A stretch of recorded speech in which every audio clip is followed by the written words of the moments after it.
Unidad 9, títulos, escrituras y restricciones. Hay dos teorías o dos conceptos sobre la titularidad. La titularidad, como el nombre lo dice, es el título es el deed de la casa, ¿verdad? Pero hay dos teorías acerca de las maneras en que uno puede recibir el título de una propiedad. Una es la teoría del título y la otra se llama la teoría del título de equidad. Tiene el mismo nombre porque las dos son en función del título, pero a lo que se refiere cuando hablamos de la palabra título es que realmente se trata del título, y el título de equidad es un equivalente del título, o sea, en realidad no es el título. Y cada estado difiere, una de las principales diferencias en un estado y otro es cuál es la teoría del título que utiliza. En la Florida, cuando alguien compra una casa, recibe el título. En Georgia, cuando alguien compra una casa, recibe un título de equidad. Por eso es que Georgia quizás es uno de los estados donde más foreclosures hay, porque el título no lo tiene el que adquiere la casa, sino la tiene el banco. El tema con eso es que al tenerlo el banco y quiere ejecutar la casa, pues es muy fácil porque ya el título lo posee. En cambio, en la Florida no, el título en el momento de la venta se transfiere al que lo está adquiriendo y el banco lo que toma es una garantía poniendo una hipoteca sobre la propiedad. Entonces, en el momento en que el banco encuentra que el comprador está en mora y quiere recuperar la propiedad, tiene que ir a una corte y a través de una corte recuperar el título, ejecutar la hipoteca, y ejecutando la hipoteca recupera el título. Pero las cortes, pues, están muy bien ocupadas, entonces usualmente pasa la fecha de una a otra y a otro periodo, y hay casos de situaciones donde las personas están 5 años sin pagar la casa y el banco todavía no ha podido recuperar el título. Si tienen un buen abogado, si tienen buenos argumentos, pues entonces pasan esas situaciones. Cosa que en Georgia no, porque en Georgia el título de equidad significa doy un título de equidad que sirve para pagar los property taxes, que sirve para que la declares como homestead, como tu vivienda principal, pero no transfiere el título. En realidad, el título se lo entregan cuando termina de pagar. Entonces, por esa razón es que difiere uno de otro. Sobre el título, hubo una situación aquí de una compañía que se llama MERS, M-E-R-S. MERS fue una empresa que formaron los bancos con el propósito de evitar los pagos de transferencia del título. Cuando uno transfiere el título de un dueño a otro, lo que sucede es que hay que pagar un registro de los registros del título. Y entonces los bancos se venden los paquetes, se venden la deuda de uno a otro, y cada vez que vendían la deuda, entonces tenían que registrar el título nuevamente, y eso era dinero de registro. Y a alguien se le ocurrió la idea de que en lugar de estar registrando los títulos de esa manera, pusieran todos los títulos a nombre de MERS, todos los bancos. Y entonces, cuando ya finalmente hubiera el último dueño, MERS se lo transfiriera al dueño final. O cuando la persona terminara de pagar, se lo transfiriera al dueño final. Entonces lo vieron así muy, muy conveniente, pero resulta que eso era contra la ley, porque estaban prácticamente robándole al Estado, hola, buenos días, robándole al Estado, ¿verdad?, los impuestos de transferencia. Entonces, un abogado que se dio cuenta de eso demandó al banco y logró que la clienta recuperara su título de MERS sin pagar ni un centavo y exonerándole todo el resto de la deuda. Por supuesto, el banco le dijo que le ganaron la demanda, pero le hizo firmar al abogado que él no podía defender a más nadie haciendo eso para recuperar el título. Sin embargo, en esa época, eso fue por la época de la crisis también del 2008, muchas personas se quedaron con las casas sin pagar porque sus títulos no los tenía el banco, sino los tenía la MERS. Y como eso fue una ilegalidad, los bancos que participaron en esa ilegalidad tuvieron que negociar con el gobierno y decirle, bueno, te doy tantos billones de dólares en compensación por todos los títulos que no he registrado. Entonces, ahora ya no lo pueden hacer porque les toca registrar el título el banco que lo tenga. Entonces, la adquisición del título legal se hace a través de un proceso que se llama enajenación o alienation. El traspaso de un título se da simplemente en el momento en que el dueño del título, el de la escritura, lo firma en presencia de dos testigos y lo entrega. En ese momento se da el traspaso del título. Si usted alguno ha comprado un carro, se da cuenta que lo que hace el dueño del carro es que saca el título del carro, lo firma, se lo entrega y te da las llaves. En ese momento ya el carro es suyo. No cuando llega a los registros del carro. Cuando llega a los registros, lo que hacen a usted es que le mandan un título nuevo, pero el título que recibes, firmado por el dueño, es el título del carro. En la casa es igual. Si alguien tiene el título, te lo firma en presencia de los testigos y te lo entrega, ya el título es tuyo. No importa que no lo hayas registrado, ya la casa es suya. En nuestros países hay la idea de que es mía cuando está en los registros públicos. Y aquí no es obligatorio registrarlo en el registro público. El registro público es dar una notificación pública de que la propiedad me pertenece. Pero no existe una ley que obliga que porque yo la adquirí la tengo que registrar. Entonces la enajenación puede ser de dos maneras. Alguien tiene el micrófono abierto, si puede por favor apagarlo, que allá, para que el ruido de allá no se meta con el ruido de acá. Entonces la enajenación o alienation puede ser de dos maneras, voluntaria o involuntaria. Voluntaria es con el control y consentimiento del propietario, el grantor se llama, el que está entregando el título. E involuntaria es sin el control o el consentimiento del propietario. Entonces, la manera en que puede ser voluntariamente es a través de la escritura. Cuando él firma en presencia de dos testigos y lo entrega, está transfiriendo el título legal. Pero hay otra manera. Después de muerto, puede dejar voluntariamente el traspaso o enajenación a través de un testamento. Cuando él deja un testamento, entonces allí está estipulado quién va a recibir la propiedad en su muerte. Y voluntariamente, entonces, ha decidido quién va a ser el legatario o devisí, que es la persona que está recibiendo esa herencia, y el testator o testador es la persona que está dejando el testamento en favor del devisí o legatario. Entonces, esas son las dos maneras voluntarias: en vida con el deed y después de la muerte con el will o el testamento. Ahora, involuntariamente hay varias maneras. Una es cuando la persona muere sin dejar un testamento. Entonces, los descendientes, que son las personas que, los hijos, los que se quedan con derecho a tener acceso a esa propiedad, a heredarla, deben ir a través de una corte, porque al no haber dejado un testamento, lo que va a suceder es que todos los que se tengan con derecho tienen que ir a reclamar en una corte y será un juez el que determine el grado y medida en que le van a corresponder según el grado de consanguinidad que tengan los descendientes con el difunto. Por supuesto, en esta situación, primero el gobierno se cobra todos los impuestos sucesorales que tenga que haber pagado el difunto, y lo que queda es lo que se va a repartir entre los descendientes. Y si quedan deudas, también se reparten entre los descendientes, porque con la muerte de una persona, si tiene una casa, pues la casa tiene que seguirla pagando, o a menos que entonces, si alguien no la paga, pues la pierden los que tengan derecho sobre ella, ¿no? Recuerde que las preguntas me las anota, por favor. La reversión al Estado o shit. El gobierno toma el bien de un propietario que muere intestado. Si una persona muere y no deja heredero o ningún heredero aparece, que hay muchas situaciones aquí, gente que no tiene ningún pariente, no tienen hijos, no tienen nada, ni hermanos. Entonces, las propiedades se revierten al gobierno. Al gobierno usualmente o las vende después en subastas o las usa si las necesita para alguna escuela, pero no puede haber una propiedad sin dueño. No puede haber una propiedad sin dueño. Ahora, una propiedad abandonada, hay gente que se da cuenta que la propiedad está abandonada, la persona se murió, la sacaron, la llevaron. Si una persona ve una propiedad abandonada y paga los impuestos por 2 años consecutivos, puede entonces exigir que la rematen para que le paguen sus 2 años de impuestos, y en algunos estados, como en Georgia, después de haber pagado el impuesto por 2 años consecutivos, puede reclamar el título de la propiedad, si el dueño no aparece.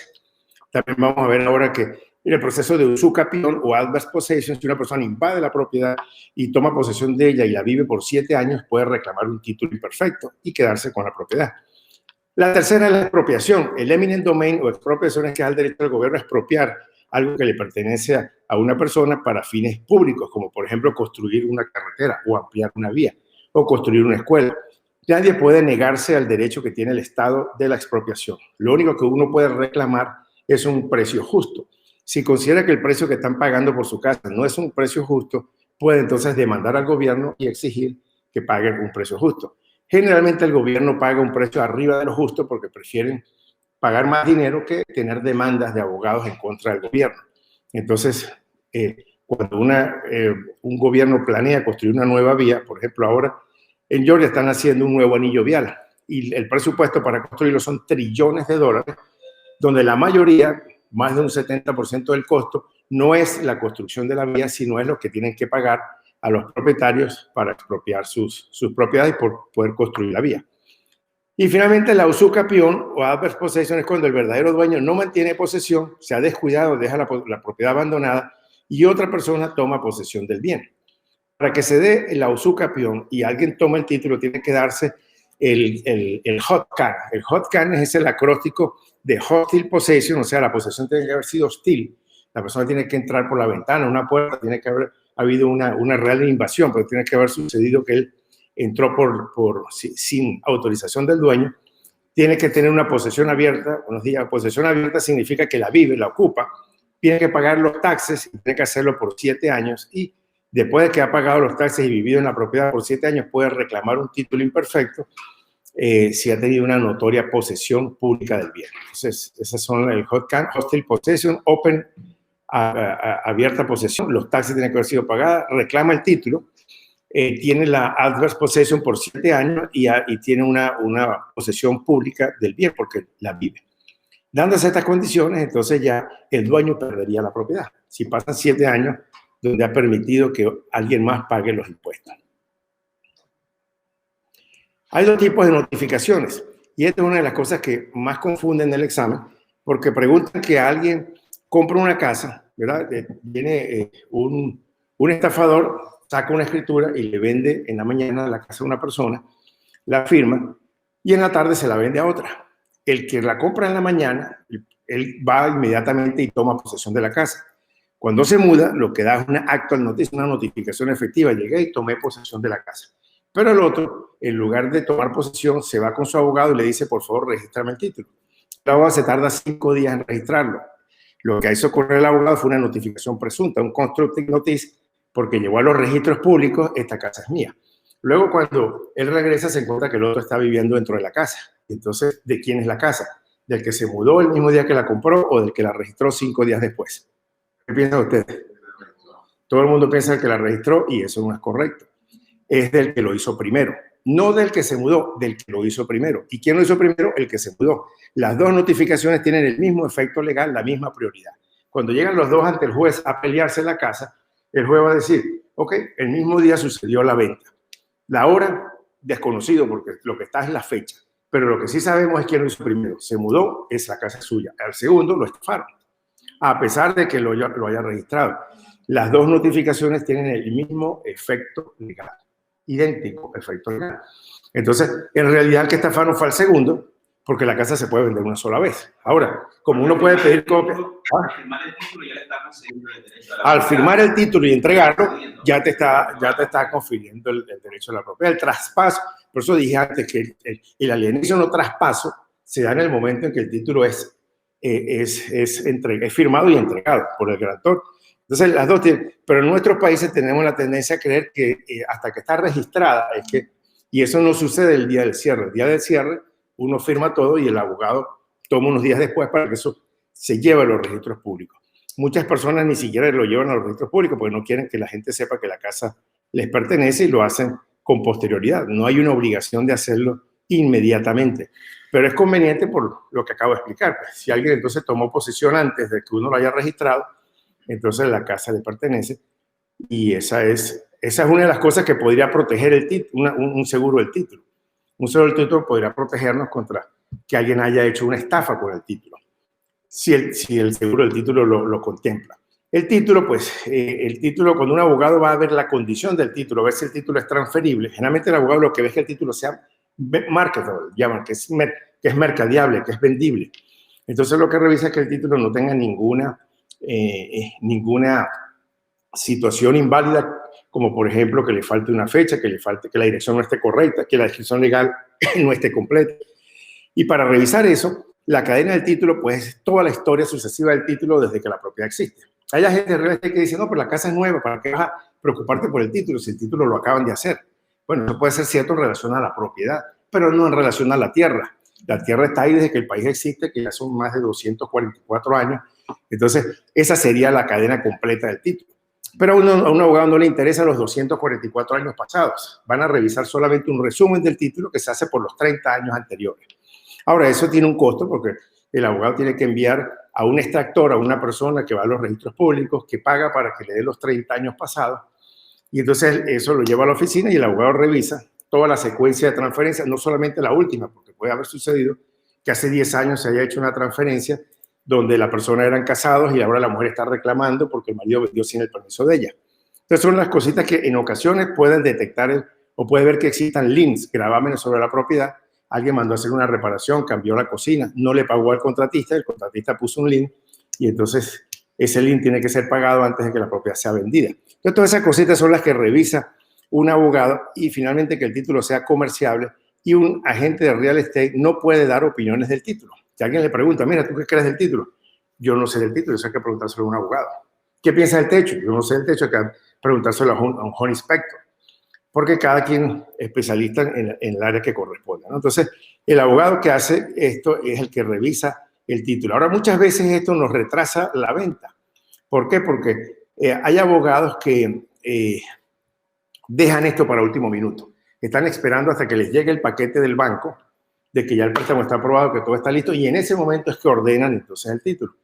Y entonces muchas veces ya todo está listo, el banco está listo, el comprador está listo, el vendedor está listo y el abogado no está listo. No, necesita una extensión. ¿Por qué? Porque no ha perdido el título. ¿Y por qué no ha perdido el título? Bueno, porque muchos abogados tienen miedo de que paguen los $150, lo que les cueste toda la historia del título. Lo que les cuesta son las fotocopias, la persona que va a recoger eso, porque allá lo que cobran son unos fees muy, muy pequeños. Pero entonces, si luego no cierra, si el paquete no llega, si el préstamo no es aprobado, él pierde el dinero y ni se lo paga el vendedor, ni el comprador, ni el banco. Entonces, por eso es que muchas veces el tema del título puede retrasarla. No debería ser, pero a veces pasan esas situaciones, ¿no? Entonces, el abogado ve allí si hay demandas pendientes. Demandas pendientes son constructive notice que puso un contratista, alguien que pintó la casa y no le pagaron.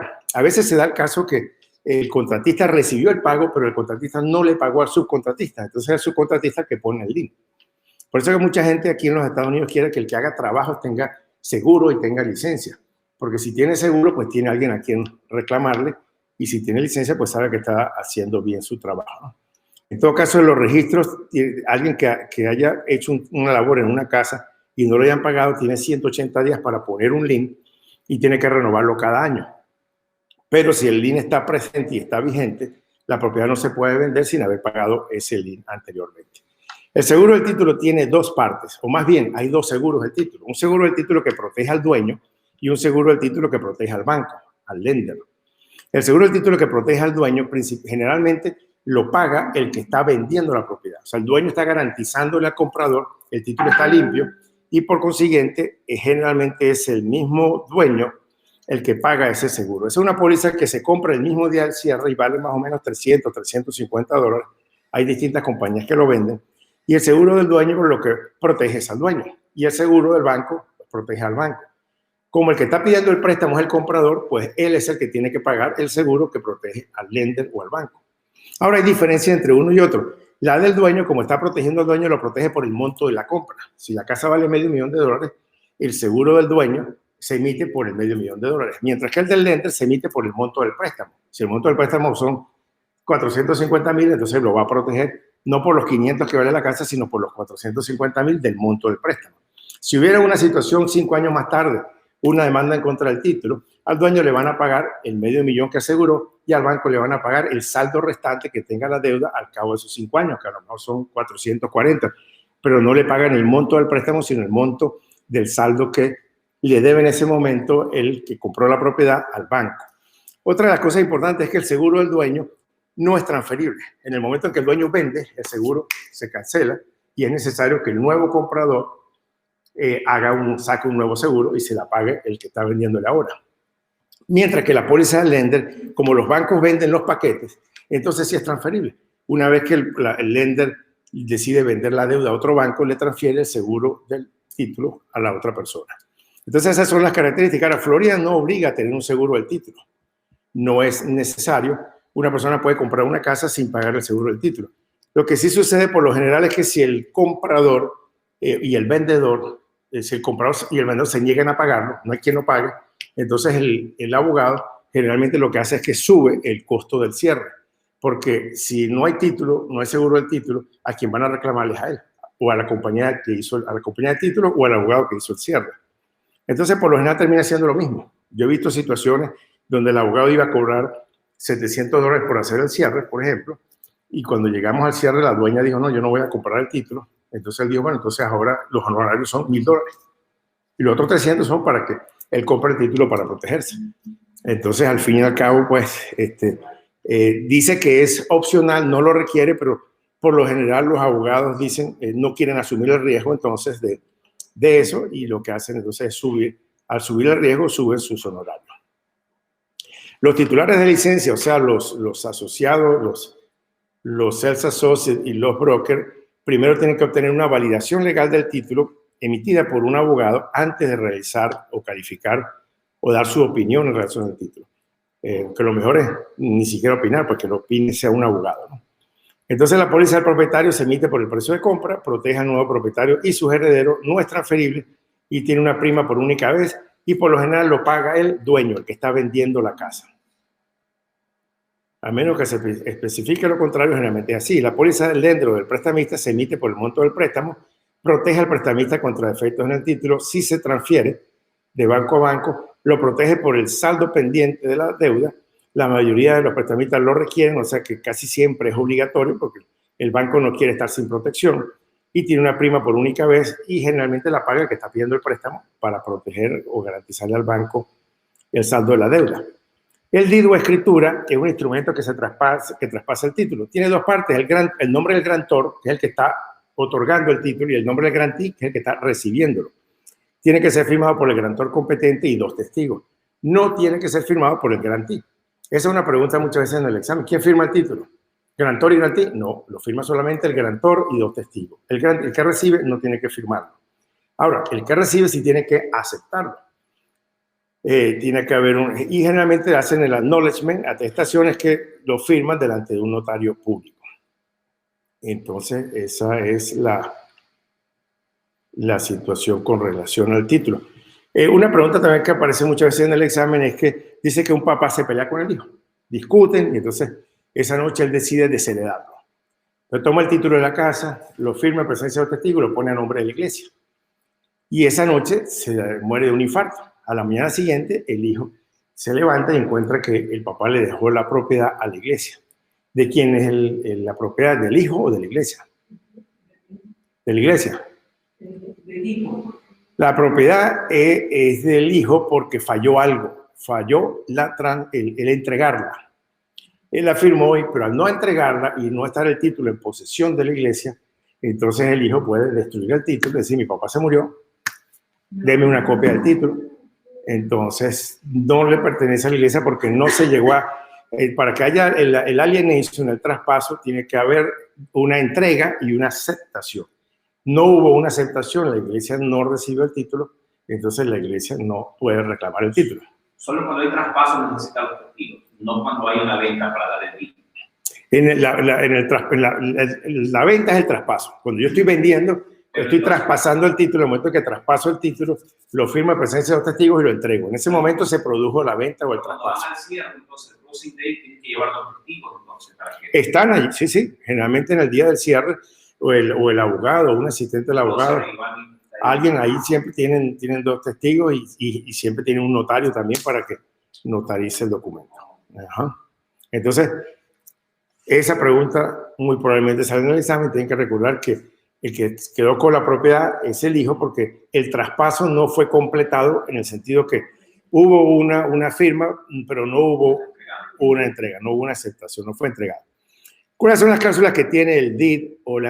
Recientemente preguntaron que cuál es la diferencia del deed y el título. Bueno, el deed es la escritura.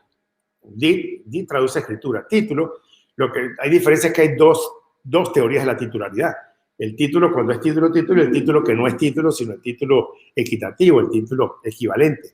Pero en cierta forma, pues, un deed es un título. El deed es el título de la propiedad. La escritura es el título de la propiedad, en otras palabras. Entonces, el deed o la escritura tiene las cláusulas de premisas, tiene las cláusulas de addendum y tiene las cláusulas de seizin y los covenant of no encumbrance. Las cláusulas de premisas son las que tienen el nombre de las partes, el nombre del grantor y el nombre del grantee. Tiene la fecha de ejecución, es decir, la fecha en que se está transfiriendo la escritura. Tiene la cláusula de transferencia, granting clause, que es la cláusula que da el nombre a la escritura. Vamos a ver que hay 4 tipos de escritura. Y entonces la cláusula de granting, la cláusula de transferencia es la que dice si es un quick claim deed, si es un bargain sale deed, dice qué tipo de escritura es.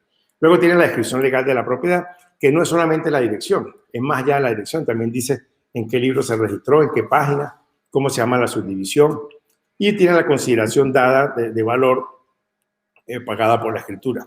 Las cláusulas de addendum, que esto viene del latín addendum et tenendum, tener y poseer, eso es lo que significa el addendum, tiene el tipo de tenencia que se está traspasando, eso lo vimos ayer, si es un fee simple, soy dueño e incluso después de muerto decido a quién le queda, y el life estate, que es cuando tengo el derecho vitalicio mientras viva, decido el qué hacer con la propiedad, pero una vez que muero, se revierte al reminderment a la persona que la donó originalmente. Entonces, el pleno dominio es to have and to hold forever, y el dominio vitalicio es to have and to hold solamente. No tiene el forever porque al fallecer, la propiedad se revierte al donador. Y luego la 6 sin cláusula, que es el convenio de posesión, que yo voy a tener la propiedad y la puedo ocupar. La posesión es la ocupación. Y el covenant of no encumbrance es que no existen manchas, es decir, garantizo que no hay ningún gravamen sobre la propiedad, ninguna deuda, que no hay servidumbres, o si los hay, menciono cuáles. Servidumbres son derechos de paso, si los hay, menciono cuáles son los derechos de paso. Encroachment es si hay invasiones a la propiedad o restricciones que pueda tener la propiedad. Un título puede tener restricciones como, por ejemplo, aquí no se puede vender alcohol, restricciones, aquí no se puede montar un supermercado, cualquier tipo de restricciones que las pone el que es dueño del título en el momento de transferirla. En los elementos de una escritura está la consideración onerosa o satisfactoria. La ejecución debe estar firmada por el garantor competente y 2 testigos. El garantí no firma. Tiene que tener la descripción de la propiedad. Tiene que haber una entrega y una aceptación voluntaria. Por eso es que en el caso que describí antes, el hijo es el que se queda con la casa. Tiene que haber un interés o un estate que está siendo transferido. Los nombres del garantí del autor. Roberto, por favor, apague su micrófono, que aquí estamos escuchando todo.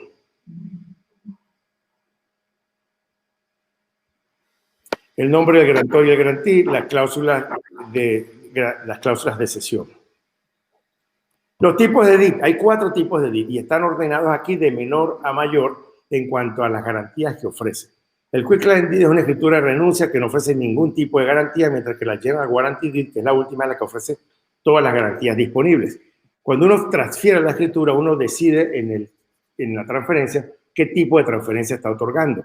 Generalmente, cuando un papá le da una propiedad de regalo a una hija, utiliza el Quick Claim Deed.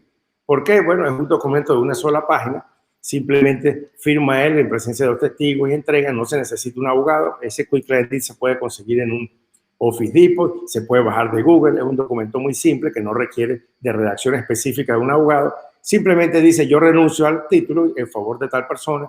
No otorga ninguna garantía, y es el que se utiliza cuando también en un divorcio se están repartiendo los bienes amistosamente y deciden, bueno, estas son tuyas, estas son mías. Entonces, Roberto, y yo no veo aquí cómo pueda.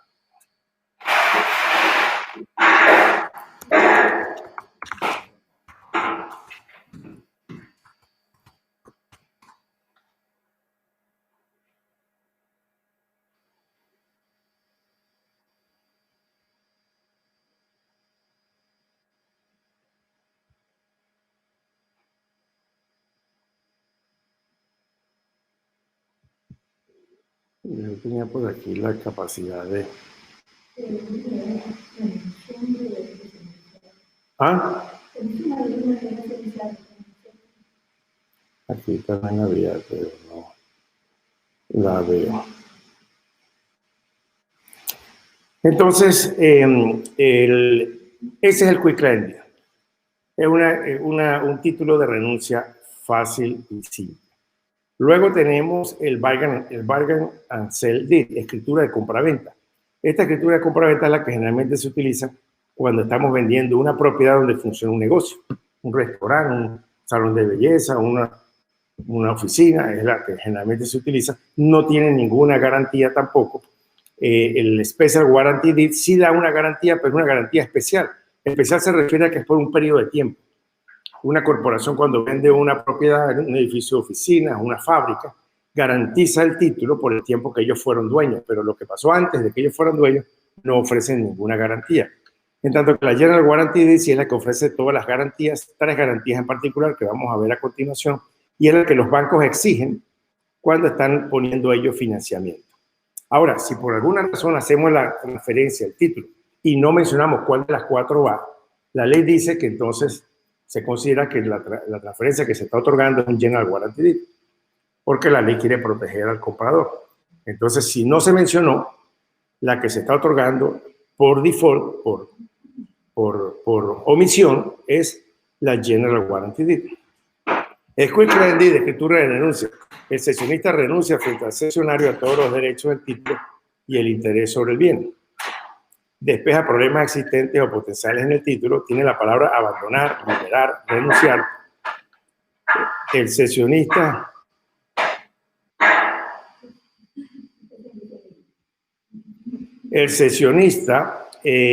no reclama la propiedad, no hay pacto de toma de posesión, no hay ninguna garantía para defender el título. ¿Ok? Entonces, ese es el quitclaim deed, ese es el propósito como se usa esta. El bargain and sell deed, la escritura de compraventa. La escritura de compraventa tiene la cláusula de concesión, abandon y toma de posesión, pero no ofrece ninguna garantía tampoco. Igual que la anterior, no ofrece ninguna garantía. Transmite todo el título que tiene el grantor, pero no protege al grantí de problemas o reclamos en el título en el futuro. Y como le expliqué, es la que generalmente se usa en la venta de un negocio. La escritura especial, Special Warranty Deed. La Special Warranty Deed es una escritura de garantía especial donde el cesionista no garantiza el título excepto por sus propios actos, o sea, por el periodo de tiempo en el cual ellos fueron los dueños. Y es la que utilizan las grandes corporaciones al vender traspasar una propiedad. Y la General Warranty Deed, esta sí es la que otorga 3 garantías, que es el Quiet Enjoyment, el Further Assurance y el Warranty Forever. Estas 3 garantías, la primera ofrece un disfrute tranquilo. Nadie te va a molestar, esa casa era mía, por siempre te aseguro un disfrute tranquilo. La garantía adicional dice que el cesionista, si es necesario, va a entregar cualquier instrumento jurídico, documento o lo que sea necesario para garantizar que el título le pertenece. Y la Forever es que él permanentemente se va a ofrecer a defender en una corte, en lo que sea necesario, la posesión del título. Entonces, esta es la que ofrece todas las 3 garantías y es la que se utiliza en caso de que no se haya mencionado cuál es la garantía. También tenemos las escrituras de propósito especial. Las escrituras de propósito especial son estas que se utilizan, por ejemplo, para el caso de un menor o en el caso de una persona discapacitada mentalmente. Si se trata de un menor, entonces es la escritura de representante personal, que es la que por un testamento, una orden de un tribunal, esta es para liquidar el patrimonio de un fallecido, la de guardián es la que se da para un menor y la de comité es para una persona discapacitada mentalmente. Entonces son 3 escrituras de propósito especial. La de representante personal se trata si la persona que falleció designó por un testamento a alguien para que se hiciera cargo de liquidar todo el patrimonio y hacer el reparto de los bienes. La de guardián es cuando un tutor actúa en nombre del menor de edad para que pueda transferir un título.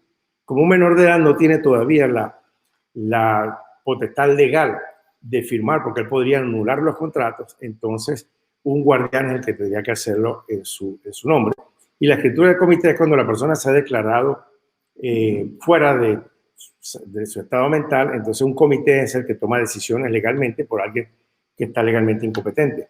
Si el dueño no firma el deed, se da un certificado del título. Por ejemplo, en una ejecución hipotecaria, en un foreclosure, entonces el dueño no está entregando el deed, lo que hace es que el banco que ejecuta entrega un certificado del título, si ya lo ha recuperado, ¿no? Requisitos legales. A menos que se especifique cuál es el título, el que se da es el General Warranty Deed. La transferencia no es efectiva hasta que sea voluntariamente entregada y aceptada.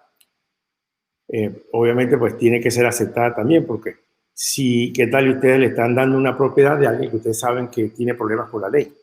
Si viniera un Pablo Escobar, mira, te entrego esta casa, uno sabe que al recibirla puede hacerse cómplice de las cosas que la persona haya cometido, entonces tiene que haber una aceptación voluntaria del título, ¿no?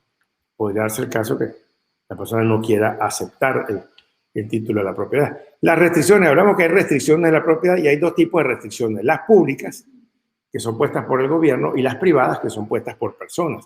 En las restricciones públicas hablamos del PET como mascota. El PET viene, la P del Police Power o poder policial, que es a través del cual el gobierno ejerce sus dictámenes acerca de la zonificación. Es el que dictamina dónde se puede hacer una propiedad comercial, dónde se puede hacer una residencial, dónde puede ser de entretenimiento, porque todas las parcelas tienen una zonificación, un código. Luego, a través de los códigos de construcción, también imponen cómo se construye la propiedad. No cualquiera puede hacer una casa a su manera, tiene que hacerla siguiendo las normativas de la ciudad, muchas veces del condado y también del estado. Entonces, muchas propiedades tienen que cumplir con más de un código de construcción. Y finalmente, la ordenanza de salud. Ustedes habrán visto que los restaurantes tienen en la entrada generalmente un número y una letra. Letra A, 100 o 95, y esa es la calificación que le dan de acuerdo al nivel de limpieza que encontraron cuando se hizo la inspección. Entonces hay ordenanzas de salud que tienen que cumplirse.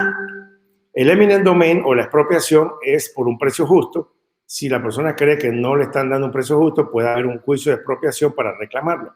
Y la T del taxation es que el gobierno tiene el derecho a cobrar impuestos sobre la propiedad y quien no los pague puede perder la propiedad. Entonces son el police power, el eminent domain y el taxation son restricciones, limitaciones o restricciones a la propiedad, restricciones públicas. Y en las restricciones privadas tenemos el acróstico DEL, de la famosa marca de computadoras. La D de los deed restrictions, restricciones a la escritura y restricciones también en toda una subdivisión, porque los deed restrictions es una restricción que se pone solamente en el título de una propiedad y los restricted covenants son los que se ponen a toda una subdivisión. Yo les conté ya de las restricciones de una escritura que alguien puede decir aquí no se vende alcohol y no se puede montar un bar allí, o que no se puede en una subdivisión parar vehículos comerciales, entonces eso vale para todos los que viven dentro de una subdivisión. Los easements, la E viene de los easements o encroachment. Easement se refiere al derecho de paso. Si yo tengo una propiedad y vendo la parte de atrás y la calle está al frente, pues tengo que darle paso al que me compró la parte de atrás de la propiedad por la mía para que llegue a la D. Entonces, no significa que le estoy vendiendo un pedazo de la mía, le estoy dando el derecho de pasar para llegar a la otra, para llegar a la propiedad. Eso es lo que estoy transfiriendo, es solamente el derecho de pasar. Eso es lo único que estoy transfiriendo allí. Entonces, eso en relación al easement, al derecho de paso. Y encroachment se refiere a cuando alguien invade mi propiedad. Yo tengo un vecino y el vecino entonces pone la cerca unos pies dentro de la mía. Si me doy cuenta de esto, tengo 7 años para reclamarlo. Después de 7 años ya el encroachment, ya la invasión que tomó pasa a ser parte de él si yo no hice ningún reclamo. La L es de los leases, los arrendamientos, y la segunda L es de los liens o gravámenes. Entonces, todos estos son restricciones privadas que se pueden poner sobre una propiedad. En el caso de las restricciones a la escritura, forman parte de la escritura, afectan solamente a un bien, ¿verdad? Al bien que está siendo afectado por esa escritura. En cambio, que los convenios restrictivos afectan a toda la subdivisión. Y generalmente se registran en la corte. Esta es una pregunta del examen. Si se registran los convenios restrictivos, se registran en la corte para que tengan validez y tienen que ser obligatoriamente respetados por todos los miembros de la subdivisión. Porque el propósito es proteger el valor de los miembros de la subdivisión. Los easements o servidumbres son derechos de paso. No traspasan la propiedad, lo que dan es un derecho de uso. Pueden terminar por un acuerdo, por abandono o por una orden judicial. Pero también se crean o por un acuerdo por escrito o por un acuerdo creado a través de un tribunal. Por escrito, cuando voluntariamente el dueño decide darle una servidumbre, un derecho de paso, pero hay dos tipos. Hay un tipo de servidumbre que beneficia a la propiedad y otra que beneficia al dueño nada más. Si yo tengo una casa que da al lago, mi vecino no, y nos hacemos amigos, tomamos café, me dice, oye, ¿me dejarías pasar para pescar en tu lago? Yo le estoy dando a él una servidumbre que se llama personal o easement in gross. Él tiene el beneficio de pasar por la mía.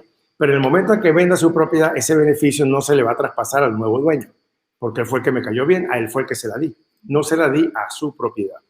Si por el contrario es que yo vendo en la parte de atrás de mi propiedad y el comprador necesita pasar por la mía, entonces yo sí le doy un beneficio real o easement apportionment, un beneficio real que sí va a beneficiar a la propiedad de él. En el momento en que él la venda, el nuevo comprador también va a tener el mismo easement, la misma servidumbre, el mismo derecho de pasar por la mía.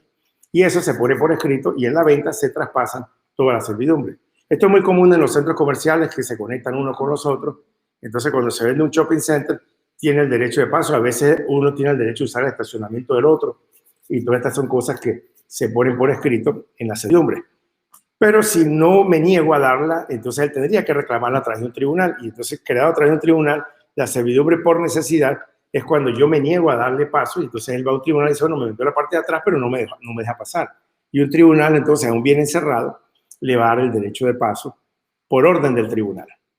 O también puede ser por prescripción, que se trata cuando yo 20 años consecutivos he estado pasando por allí y nadie me ha reclamado nada, entonces ya me gano el derecho de pasar por allí.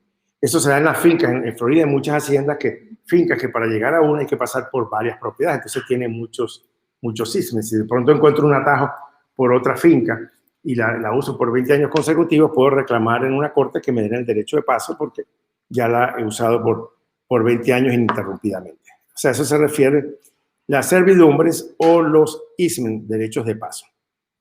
El encroachment o invasión es cuando el vecino pone la cerca dentro de los límites de mi propiedad. Si pasan 7 años y no reclamo nada, entonces ya se vuelve una servidumbre por prescripción. O sea que ya se ganó el derecho de tenerla allí. Entonces, cuando uno compra una casa, pues es bueno ordenar el survey para estar seguro si hay o no hay una invasión y poder hacer el reclamo dentro del tiempo pertinente. Pasado el tiempo ya no hay nada que reclamar. Los leases son derechos de posesión del uso y arrendamiento por parte del inquilino. No transfiere la participación en la propiedad. Tiene que ser firmado y por escrito para que sea ejecutable si es por más de 1 año y requiere la firma de 2 testigos si es por más de 1 año. Los licenciatarios podemos rellenar espacios en blanco en formas de arrendamiento aprobadas por la Corte de la Florida. Generalmente los leases los maneja el mismo landlord. El landlord es el que quiere protegerse y contrata un abogado que le hace un buen documento de lease. Mientras un documento en la Florida de traspaso de compraventa de una propiedad tiene 7 páginas, los leases pueden tener 25, 30, yo he visto de 50 páginas, porque ya tienen muchos pormenoridades, muchos detalles, muchos pormenores. Y entonces, si nosotros usamos un lease genérico, pues tiene que ser solamente para llenar los espacios en blanco. Los contratos solamente lo hacen abogados. Hay diferentes tipos de lease. El gross lease o bruto, que es cuando un inquilino paga una renta fija. Si yo digo que el arrendamiento son $3,000 por mes, eso es un gross lease. Si a mí me cobran en 2 partes o en 3, se llama neto. Entonces tenemos doble neto o triple neto. Se llama así porque el dueño quiere separar lo que es neto para su bolsillo de lo que son los gastos de property taxes, que son los impuestos de la propiedad, y del seguro de la propiedad. Entonces por eso lo divide en 3. Y generalmente en la renta comercial no te dan un monto fijo, sino te dan un monto por pie cuadrado. Dicen, la renta es $10 el pie cuadrado, más $2 por pie cuadrado para taxes y $1 por pie cuadrado para seguros. Entonces, esos $2 multiplicados por, digamos, los 10,000 pies cuadrados que tiene el espacio que voy a rentar, es lo que el dueño va a destinar para pagar los property taxes. El $1 por los 10,000 pies cuadrados es lo que va a destinar para pagar el seguro. Y los $10 es el neto que le va a quedar en el bolsillo. Entonces, como se calcula los $10 por los pies cuadrados, $10 por 10,000 pies cuadrados, por ejemplo, serían $100,000. Dividido entre 12, esa es la renta mensual. Pero va a tener que pagar los 10 del neto más los 2 de los property taxes más el 1 del seguro. Y eso es lo que se llama, y es lo más frecuente. En rentas comerciales, lo que más frecuente vemos es un triple net. Cuando vamos a ver una propiedad, dice esta propiedad está rentada triple net. Entonces, triple net la abrevan NNN. Cuando tú ves NNN, ya sabes que hay una porción que es el neto y las otras 2 que es para pagar los otros gastos. El arrendamiento a base de porcentaje es cuando además de que te cobran una renta fija, que puede ser gross o puede ser net, además de eso te agregan un porcentaje de acuerdo al volumen de las ventas que tenga el negocio. Aquí el dueño de la propiedad quiere participar en las ganancias del dueño del inquilino. Esto se da mucho en lugares premium. Si tenemos un terreno en un lugar premium donde el dueño le dice al dueño del restaurante, mira, te voy a dar el derecho a rentarte la propiedad por $100,000 al año para que hagas ahí tu restaurante, pero si las ventas tuyas superan el $1,000,000, o digamos los $12 millones en el año, entonces me vas a pagar el 3% de lo que te dé por arriba. Entonces, en ese caso, él va a pagar un fijo de $100,000 al año por la propiedad, más si él no vendió 12 millones el año, sino 15, va a tener que pagar sobre los 3 millones excedentes el 3%.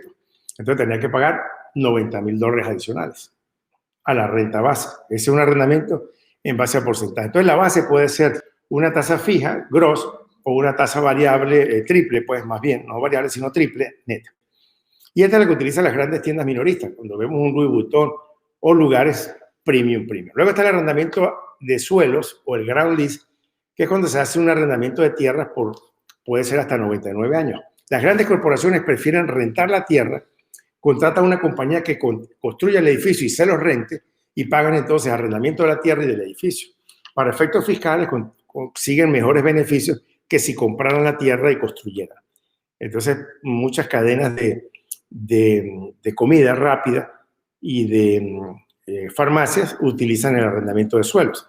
Aquí vemos un ejemplo a base del porcentaje del lease en base a porcentaje. Si la renta mínima mensual es de $1,000, más el 3% de las ventas brutas que excedan los 325,000 al año, si las ventas brutas fueron de 450,700, ¿cuánto será la renta anual que hay que pagar? Entonces, 450,700 es lo que se vendió. La base sobre lo cual ya está incluido los $1,000 mensuales es de 325,000. Cuando resto tengo un excedente sobre el cual tengo que pagar el porcentaje del 3% de 125,700. 125,700 por el 3% son 3,771. Más la renta base anual, que son $12,000, pues son 1,000 por 12, 12,000. La renta total a pagar es 15,771. Entonces, lo que hacemos es sumarle el porcentaje de lo que fue el excedente del precio base. Ya habíamos acordado aquí que se iban a pagar 325,000 a $1,000, pero si las ventas subían de eso, había que pagar un 3% más. Por eso es que hacemos la diferencia y le sacamos el 3% a la diferencia para agregárselo a la renta base. La renta base son $12,000, porque son $1,000 por mes. Por $12 son $12,000. Entonces, este es un ejemplo de cómo funcionaría un arrendamiento a base de porcentaje. Como lo único que hay que hacer es sacar una resta, sacarle el porcentaje al excedente y sumarlo a la renta base. No es una fórmula matemática, no es nada del otro mundo. Y el lease variable se trata cuando nos dan un lease que está indexado o que está determinado por un índice. Ese índice puede ser el índice de precio al consumidor, el índice inflacionario. Hay muchos índices. Pero si nos dicen, por ejemplo, que la renta va a ser de $12 por pie cuadrado con un índice de 1.5, si el índice sube a 1.8, ¿en cuánto va a subir la renta? 3. Entonces, la renta subiría a 14.40. Está subiendo un 20%. Porque si dividimos 1.8 entre 1.5, me da que el incremento fue de un 20%, que subió sí 0.3, pero eso representa un 20% del 1.5, ¿correcto? Entonces, agregándole el 20% a los $12 que era la renta anterior, me queda una renta nueva de 14.40. Hay una manera de calcular esto usando lo que se llama una regla de 3. En nuestros países todos aprendimos reglas de 3, pero acá en los Estados Unidos no se ven en el bachillerato. Pero una manera muy buena de usarla para muchos problemas de matemáticas de real estate. Y la regla de 3 consiste en que hay 3 partes conocidas, 1, 2 y 3, una parte, 2 partes conocidas y una tercera conocida, y una tercera de la cual se desconoce, sí, y una variable.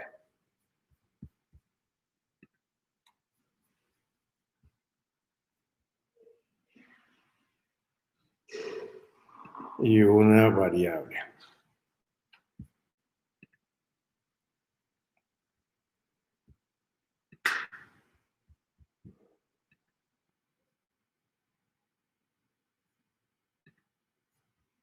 Y una variable, sí. ¿Dónde estamos? Acá. En este.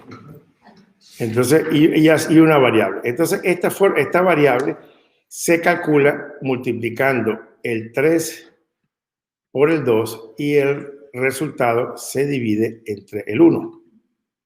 Así se resuelve una regla de 3. Entonces, en este caso aquí tendríamos que si con un índice de 1.5, ¿verdad? La renta es de $12. Si el índice sube a 1.8,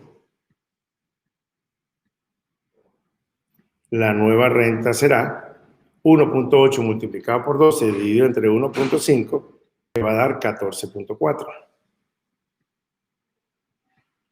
Entonces, es una manera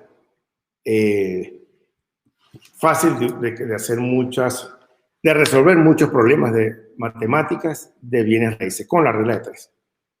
¿Todos entendieron la regla de 3? ¿Sí? Ok.